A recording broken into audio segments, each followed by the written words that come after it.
Jorge Folena, final do debate aqui com a Denise Assis, essa questão das tensões ali em Brasília e tudo mais, a necessidade de sociedade civil, da militância, né? E de uma maneira geral, da nossa própria responsabilidade como jornalismo democrático, né? De apontar essas contradições que permeiam ainda o governo Lula. Eu queria que você fizesse primeiramente para a gente. Nós vamos falar do STF, temos muitas coisas importantes aqui que você vai comentar de posse do seu conhecimento jurídico, que todos nós admiramos muito, mas primeiro um comentário político sobre essa situação em Brasília, da mini-reforma ministerial e das inclinações reais de um governo que foi eleito para uma determinada agenda progressista. Jorge Folena. Conde, boa tarde quem está nos assistindo, uma satisfação estar contigo mais uma vez. Olha, Conde, esse é o ponto central, né, da mobilização das massas. O que ocorre é o seguinte, eu acompanho o presidente Lula na conversa dele, que ele tem semanal. Há umas 3 semanas, ele manifestou, olha, eu tenho dificuldades aqui de como que eu vou convocar as pessoas, hoje é difícil, né? Mas ele, por outro lado, também fica o tempo inteiro dizendo, olha, venham até mim apresentar ideias, propostas, questionamentos, questione o governo. E aí, o que eu entendo, Conde, que está se passando? O governo, o presidente Lula é o presidente da República, porém ele foi eleito numa base democrática, popular e progressista. E essa base democrática, popular e progressista não pode ficar limitada apenas ao período eleitoral. Apenas o período eleitoral, um embate que foi travado, né, contra os fascistas do governo anterior. Essa mobilização dos movimentos sociais tem que ser constante. E aí eu te digo, eu não tenho visto, né, os estudantes fazerem manifestações, eu não tenho visto o movimento sindical apresentar as suas pautas. Então, o campo popular, democrático e progressista, ele atua nas ruas. É no espaço público que faz política, onde tem que fazer política. Então, isso de fato está acontecendo no Brasil. Há uma acomodação dos movimentos sociais diante da vitória do presidente Lula e estamos entregando a ele toda a responsabilidade do sucesso ou insucesso do governo. E até mesmo na luta contra o fascismo, contra o mercado financeiro. Então, Conde, o que está faltando, de fato, é a sociedade civil, democrática, popular, se manifestar, estar presente. Isso não precisa de governo. Isso não é ação, não é o governo que tem que chamar as pessoas para irem para as ruas. Elas é que têm que ocupar o espaço público todos os dias, se for possível. Ou pelo menos nos finais de semana. Então, tem uma agenda. Então, isso é necessário, porque é assim que vai ter, né, o enfrentamento. E a palavra emparedamento é forte, mas é como se fazer um confronto com os parlamentares de direita, que representam os interesses do mercado financeiro, os parlamentares fascistas, que estão presentes no Congresso. Então, Conde, isso é necessário. Nós é que temos, como sociedade civil, é que fazer política. E essa política nós temos que fazer na rua. Não temos que ficar dependendo do governo para fazer isso. Não é o governo que tem que pedir, nós é que temos que fazer. Então, eu sinto que, de fato, isso está adormecido, né? Particularmente, eu não tenho visto o movimento sindical atuar. O movimento sindical está, até agora, aguardando uma reforma sindical, que é necessária, inegavelmente. Todos sabemos da importância dos sindicatos. Eles obtiveram, desculpa te interromper, querido Folena, mas eles obtiveram a vitória com a contribuição negocial, que foi anunciado, inclusive, pelo ministro do Trabalho, o Luiz Marinho. Estão negociando. Agora, você tem toda a razão, quer dizer, eu também acho que precisa estar mais ativo nesse enquadramento das demandas sociais e sindicais nas ruas e nos próprios sindicatos. Desculpa, só para complementar a sua fala.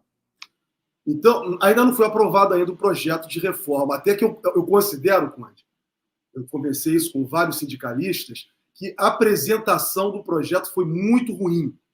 A ideia é muito boa. O que faltou, na verdade, foi uma comunicação por parte do Ministério do Trabalho e por parte da SECOM de que não é imposto sindical que está sendo proposto nessa reforma sindical. Não é isso. O que está sendo proposto é uma contribuição por uma prestação de serviço que os sindicatos fazem. Se as pessoas têm acordos coletivos de trabalho que dão benefícios e direitos maiores do que a legislação trabalhista, isso é em decorrência do trabalho desenvolvido pelos sindicatos, seja pelo sindicato dos empregados, até pelo sindicato patronal, que negociaram o benefício para os trabalhadores. E aí o que ocorre? Ocorre que o trabalhador que tem esse benefício não quer reconhecer, né, o trabalho e a prestação de serviço realizada pelo sindicato. E aí eles vão lá e denunciam. Quer dizer, não querem ter o desconto da contribuição que é devida.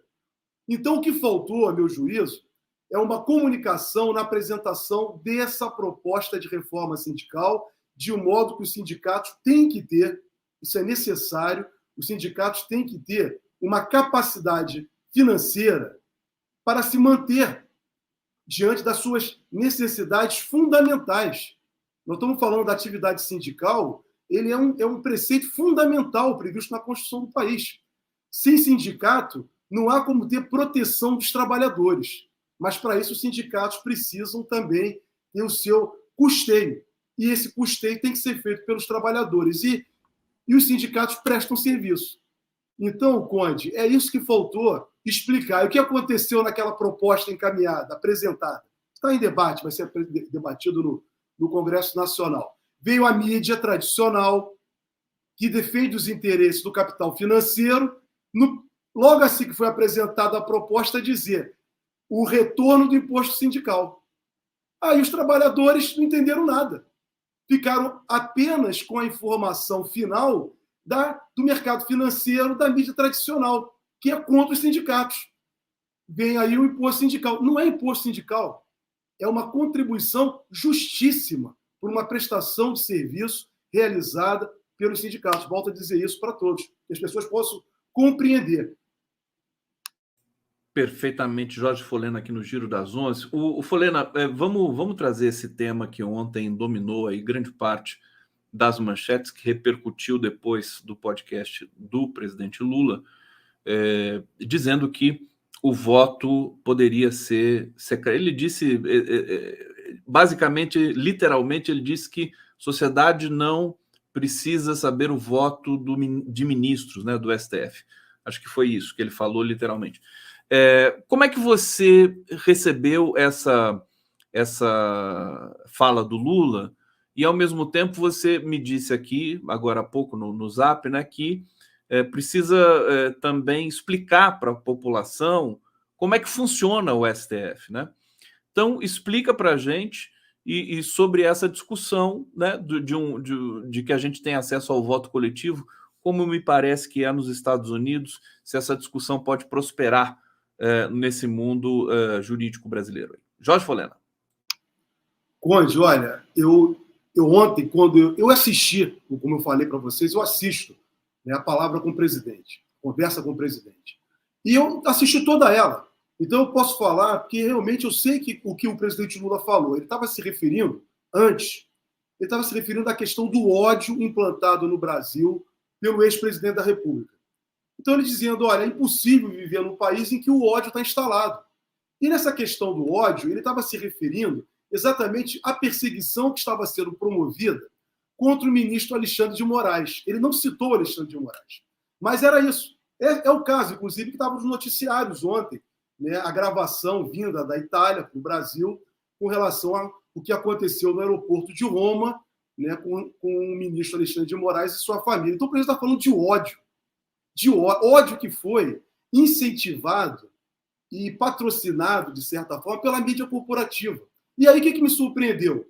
Logo em seguida, eu vejo uma chamada do jornal O Globo, né, dizendo que o presidente Lula estava propondo voto secreto para os ministros do Supremo Tribunal Federal. Primeiro que o presidente Lula não falou em voto secreto. Foi exatamente como você se referiu. Voto secreto foi o que eles colocaram. Ninguém gosta dessa expressão secreto. Tudo que é secreto não é bom. O que o presidente Lula estava se referindo e ele vai poder depois explicar isso com tranquilidade. Eu assisti todo o contexto, né, da entrevista, então eu posso falar isso com tranquilidade. O que ele estava se referindo é exatamente evitar a exposição pessoal dos ministros do Supremo Tribunal Federal. O Alexandre de Moraes, o tempo inteiro, é atacado. O ministro Luiz Roberto Barroso também é constantemente atacado. Atacado por qualquer lado. Então, Conde, o que o presidente estava se referindo era isso, é acabar no país com a cultura do golpe. Porém, a grande mídia, que interessa a ela evitar a discussão da tributação sobre as grandes fortunas, sobre os muito ricos, e que o presidente Lula tratou ontem na conversa dele, utilizou essa fala dele solta para exatamente esconder o principal da entrevista dele, que foi falar que os ricos tinham que ser cobrados, que eles não pagam imposto. Inclusive, o presidente Lula até falou com relação, né, na herança, ele usou o imposto de renda, mas não é o imposto de renda, é o imposto de transmissão, causa-morte, né, que é 4%, alguns estados podendo chegar até 8%, como o caso do Rio de Janeiro, mas é muito pouco. Era isso que o presidente Lula estava falando. Ele estava falando dos muito, muito ricos, pessoas que não pagam imposto, que recebem lucro, que têm dinheiro no exterior. Então, eles utilizaram isso para esconder. E o presidente Lula também estava falando ontem sobre educação. Foi uma fala, o Conde, cheio de ternura. Ele, inclusive, falava, olha, não basta governar, a gente tem que cuidar das pessoas. Ou seja, era uma preocupação que ele tem com o povo brasileiro nesse mandato dele. Então, aproveitaram essa situação, que foi no finalzinho da entrevista dele, para criar todo esse reboliço ontem, distorcendo, na verdade, promovendo, a meu juízo, uma mentira midiática que faz os meios de comunicação. Com relação ao julgamento no Supremo Tribunal Federal, e aí sim, isso é muito importante, a TV Justiça, que foi implantada na época que o ministro Marco Aurélio de Mello era presidente do Supremo Tribunal Federal, ela representou um avanço, por um lado, porque possibilitou que o Poder Judiciário pudesse ser conhecido pela sociedade. Porém, o televisionamento das sessões fez com que mudasse toda a rotina de julgamento dos tribunais. O Conde, há 30 anos, os julgamentos no Supremo Tribunal Federal, os votos dos juízes eram 3, 4 páginas, quando muito, 10 páginas. Hoje, são votos de 100 páginas. Ementa, para quem quer saber, o que é um acórdão, que é uma decisão do Supremo Tribunal Federal, tem que ter uma ementa. Uma ementa é um resumo do que foi julgado. Uma coisa pequena, um parágrafo, 2 ou 3 parágrafos, para que as pessoas possam compreender a síntese do que foi analisado. Hoje tem ementas de 2, 3 páginas. 2, 3 páginas. E os ministros, todos querem proferir votos. Então ficam sessões longas, cansativas, e que torna improdutivo o trabalho do tribunal. Então, o que eu quero destacar, não sou eu, inclusive diversos ministros do próprio tribunal já falaram isso. O Luiz Roberto Barroso, que eu faço muitas críticas, e tem que reconhecer, ele quando assumiu lá no Supremo Tribunal Federal, ele propôs isso, olha, vamos fazer votos mais curtos, vamos nos reunir antes, como é feito na Suprema Corte Americana, vamos nos reunir antes, vamos debater entre nós, vamos ver se chegamos a um consenso. O ideal é que se chegue a um consenso, mas caso não chegue, vamos discutir entre nós antes e depois nós vamos apresentar o posicionamento da corte, porque a decisão não é a decisão do relator, não é a decisão do ministro que está julgando, é a decisão do tribunal. Então, o que acontece é que todo mundo quer votar. Antigamente, os votos eram assim. O relator faz o relato, em seguida ele proferia a sua opinião. O que a Constituição brasileira diz, determina, é que toda decisão judicial deve ser fundamentada. Isso é uma coisa. Fundamentar uma decisão. Eu tenho uma opinião, eu tenho que fundamentar. Porque eu cheguei àquele resultado. Agora, a Constituição brasileira não diz que tem que ser essa fundamentação de 1000 páginas, 100 páginas. Então, tem acordos, cada julgamento vira um livro. Isso é improdutivo. A sociedade brasileira não mudou tanto assim nos últimos 30 anos. Os problemas são complexos, mas não são tão complexos assim. Antigamente, então, votava o relator, apresentava o seu voto e os demais diziam: eu concordo ou discordo. E discordo por quê? Por tais e tais razões. E, ao final, colhia-se um voto. Se houvesse divergência, O ministro que abriu a divergência é o ministro que vai ser o relator final do caso. Agora, o que está acontecendo hoje é uma exposição midiática e o que atrapalha a produção do tribunal. Atrapalha a produção do tribunal. E aí, o que está ocorrendo hoje, o que eu considero negativo, são esses julgamentos virtuais. Porque nesse julgamento virtual, que eu não vi ninguém da grande mídia comentar, os ministros depositam lá os votos deles, separadamente, né, tira dos advogados. O mais importante no julgamento, Conde, a meu juízo, não é o juiz. O mais importante no julgamento são os advogados, é o Ministério Público. Por quê? São eles que vão apresentar as teses para serem acolhidas ou não pelo juiz. O juiz vai dizer se concorda ou não com aquela tese, ou então vai acrescentar, fazer alguma coisa. Então, o principal agente na defesa é o advogado ou a promotoria, no caso criminal, né? E a defesa também, no caso criminal, e no civil, o advogado e o promotor. Eles é que são importantes para o julgamento. Eles é que vão construir uma jurisprudência e vai conduzir o tribunal, porque juiz, Conde, pela regra processual, ele não tem liberdade. Ele tem que decidir aquilo que foi pedido pela parte. Só o que se pede é que o juiz pode conceder ou não conceder. Então, o que está acontecendo hoje é um desvirtuamento. Os juízes se tornaram mais importantes do que as partes. Você acha que tem condição, meu querido Folena, de prosperar esse debate? Porque depois que o Lula disse o que disse, começou-se a discutir, inclusive o próprio Flávio Dino também se manifestou, falou assim, olha, tem experiências que são assim, assado, do Brasil a gente pode aprimorar alguns processos. Seria bom, porque me veio essa palavra realmente que você complementou aqui, o desvirtuamento da Suprema Corte brasileira, quer dizer, fica todo mundo focado, os ministros se tornam estrelas de televisão, né? Ficam pressionados, se tornam vítimas de hostilizações, aí como foi o Alexandre de Moraes por várias vezes, e notadamente essa última no aeroporto de Roma. Quer dizer, eu vi uma matéria assim, Lula atirou no que viu, acertou no que não viu, como se fosse uma coisa assim, que ele tivesse, enfim, disparou o debate. Só para complementar esse tema, precisamos discutir, e isso seria discutido no âmbito do Congresso, né, para o Supremo, uma nova regra para o Supremo. Como é que seria? Vamos lá. Primeiro vamos à questão do Lula, da oportunidade. Volto a dizer, o presidente Lula sequer se referiu a voto secreto. Ele falou lá no linguajar dele comum, de uma pessoa comum. Olha, eu acho que os votos do ministro não deveriam ser expostos. Na verdade, ele não queria expor o ministro. É isso que ele quis dizer. Ele não falou em voto secreto, que é outra coisa, que é incompatível com a República. Só há segredo de justiça em algumas causas. Causas que envolvem direito de família, que tem relação direta com as pessoas, que não possa expor as pessoas. Aí sim o julgamento é feito com segredo de justiça. Mas numa república não há segredo, numa república não pode ter segredo.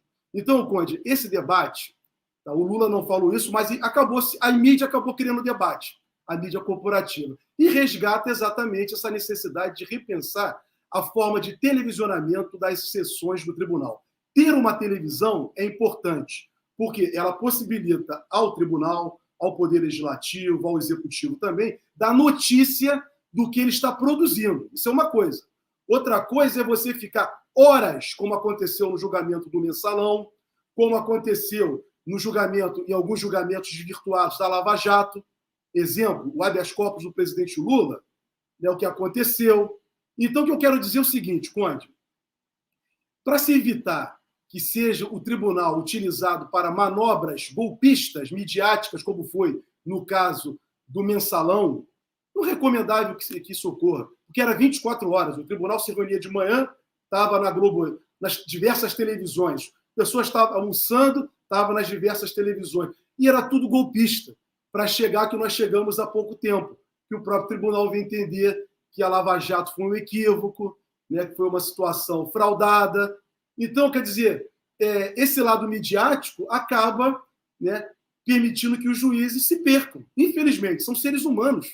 E como qualquer ser humano, pode ser tomado, infelizmente, pela vaidade. Então, a ideia do Marco Aurélio de Mello foi boa em criar uma TV Justiça, mas não para que essas sessões sejam televisionadas de modo a virar algo midiático, que o juiz se torne um popstar.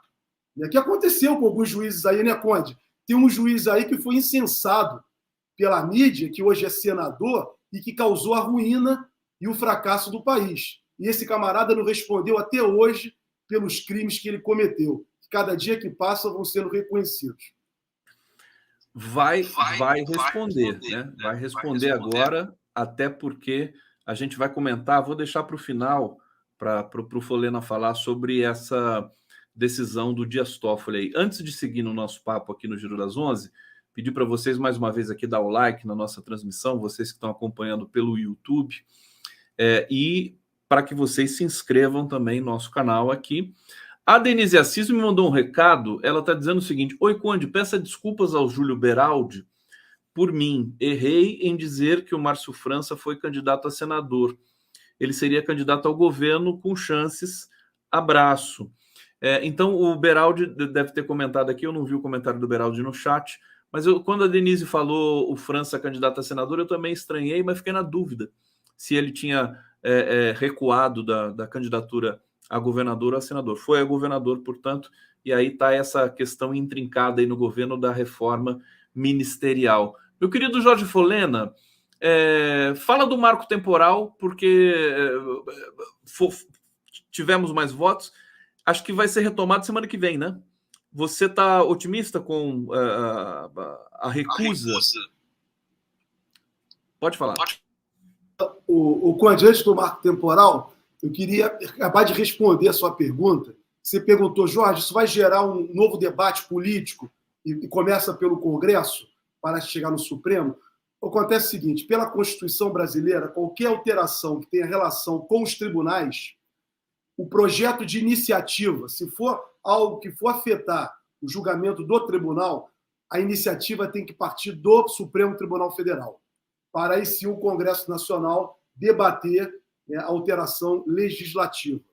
Então, isso é um encaminhamento, uma prerrogativa, né, exclusiva do Supremo Tribunal Federal para fazer esse encaminhamento, ao menos que venha uma emenda à Constituição. Hoje tudo é possível. Isso não é motivo para... Sinceramente, isso não seria motivo para uma emenda constitucional. Mas como ficou fácil hoje aprovar emenda à Constituição, que deveria ser difícil uma emenda à Constituição, de repente eles podem até fazer por uma emenda constitucional, e aí fica a questão de debater se haveria interferência ou não, né, no Poder Judiciário, violando a cláusula pétrea da separação de poderes. Mas, dito isso, Conde, acabando aquela questão anterior, com relação ao marco temporal, olha, semana passada você colocava, Folena, eu era muito otimista com relação ao julgamento do marco temporal no início, depois eu verifiquei que não era bem assim, e eu também ratifiquei o seu posicionamento, disse que pode esperar tudo do Supremo Tribunal Federal,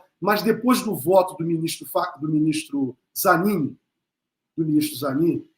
que confirmou, né, que se esperava, né, que ele votasse contra o marco temporal, e você já tendo o voto do Luiz Roberto Barroso, o que ocorre agora é o seguinte, são 4 votos contra 2.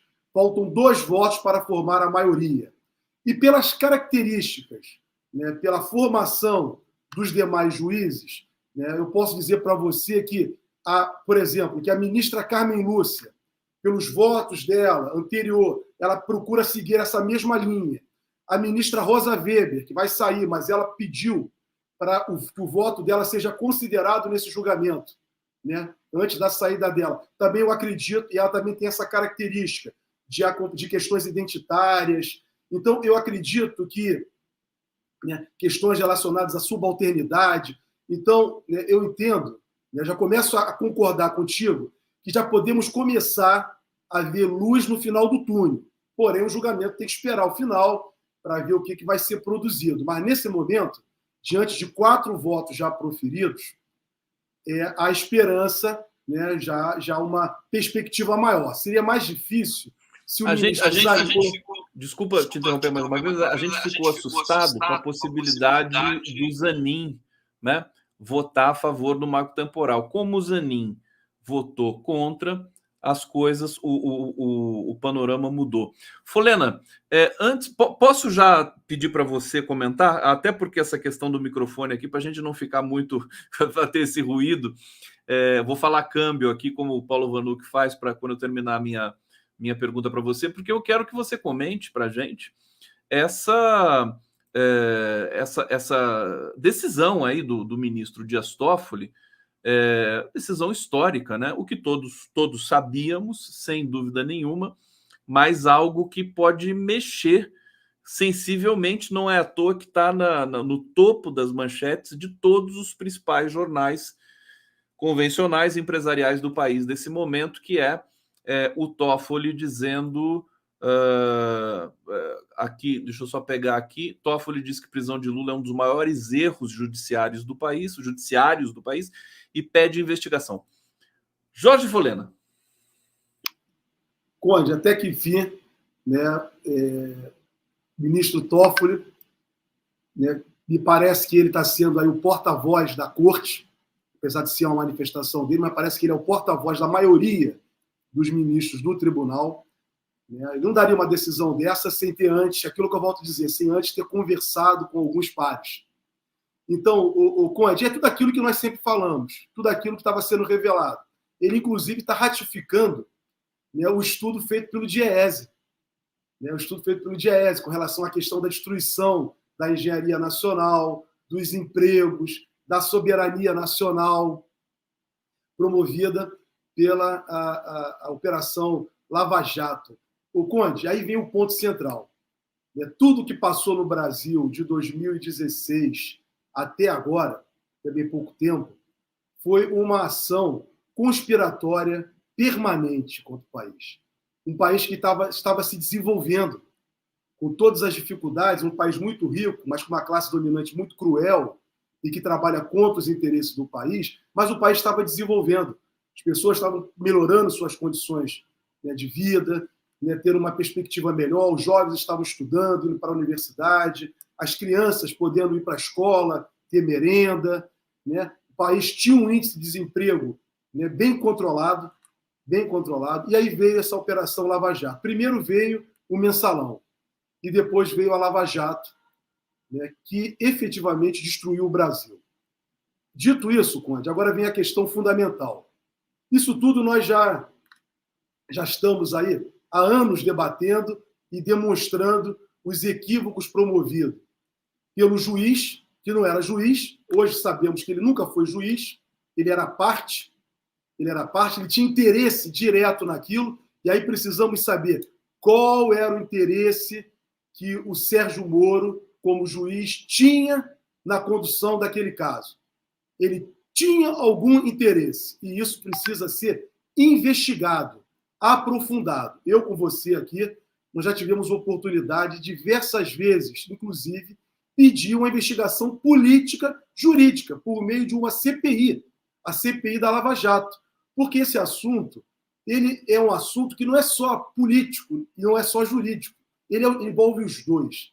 E só uma CPI, a meu juízo, daria possibilidade, aí sim, para a população brasileira, para o país saber o que aconteceu. Quais eram as ligações internacionais? Quais eram os interesses, né, de agentes estrangeiros atuando no Brasil, como foi demonstrado? Diversos agentes do Departamento de Justiça americano. Conde, a Operação Lava Jato possibilitou remessa, a meu juízo, ilegal e indevida de divisas da Petrobras, do país, para acionistas minoritários americanos, fazendo aquele acordo, na época do Michel Temer, um acordo descabido, porque se sócio teve prejuízo com relação a gestor, que ele cobre do mau gestor, mas ele não poderia cobrar da empresa. E a Lava Jato possibilitou que fosse feita uma remessa de recursos, que depois estamos verificando que foi tudo indevido. Então, isso tudo tem que ser apurado, porque muita gente ganhou dinheiro. Inclusive, eles iam fazer uma fundação. E aí, uma fundação privada que ia ser um partido político. É muito pouco o Deltan Dallagnol ter apenas o Tribunal Superior Eleitoral o tornado inelegível por uma fraude que ele praticou.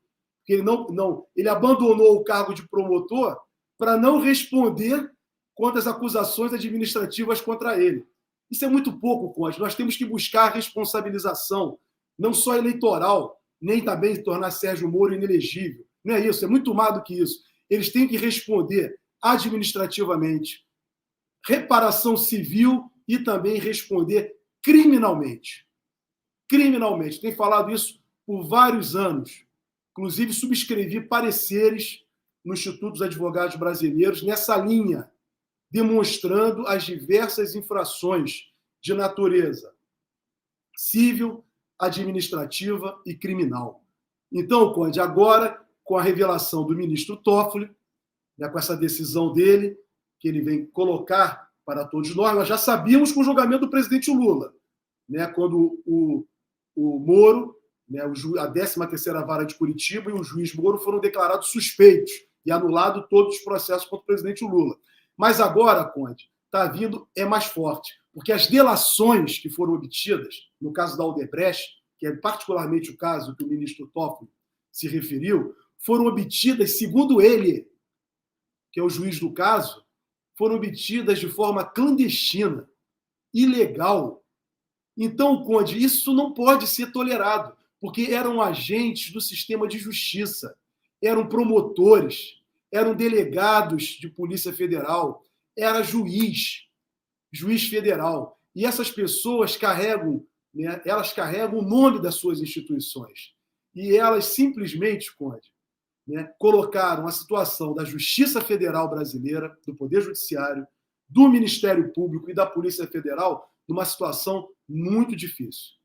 Muito difícil. Perfeito, meu querido Jorge Folena, aqui no Giro das 11. Eu quero agradecer todo mundo que nos acompanhou aqui. Coloquei as imagens aqui para ilustrar essa fala do Folena, né? O momento, o que o Lula sofreu, o que ele passou, o que foi a sociedade brasileira. Era um vídeo do MST aqui, o momento que o Lula foi libertado da prisão política. Quer dizer, quem vai pagar por isso, né? Quem que vai indenizar? Quem vai indenizar, inclusive, o povo brasileiro, diante dessa violência que foi cometida contra o país. A decisão do Toffoli nesse sentido hoje, né? Esse anúncio, né, dessa investigação é um alento para todos nós, confirma aquilo tudo que nós denunciamos aqui rigorosamente durante todo esse período aí terrível do Brasil. Folena, obrigado, sempre um prazer conversar contigo, sucesso, parabéns aí pelo seu trabalho, bom feriado, bom fim de semana. Desejo também a todos vocês aqui um bom feriado. 7 de setembro é feriado Grito dos Excluídos. Na verdade, acho que é a grande... Vamos aguardar o que vai acontecer amanhã pelo país. Tomara que seja uma manifestação popular. Nós estaremos aqui amanhã, Giro das 11, não vai entrar de folga amanhã. Nós vamos trabalhar na sexta-feira. Então, aguardo vocês. Um grande beijo para todos e até lá. Valeu, Folena! Valeu, Conde. Queria me despedir me solidarizando com os 4 milhões de brasileiros que perderam emprego por causa da Lava Jato. Trabalhadores e trabalhadoras brasileiras que ficaram desempregados por ação de Deltan Dallagnol, Força Tarefa, Sérgio Moro e companhia. Então, quero aproveitar essa despedida no 7 de setembro para me solidarizar com todos esses trabalhadores da indústria naval, da engenharia brasileira. Conte.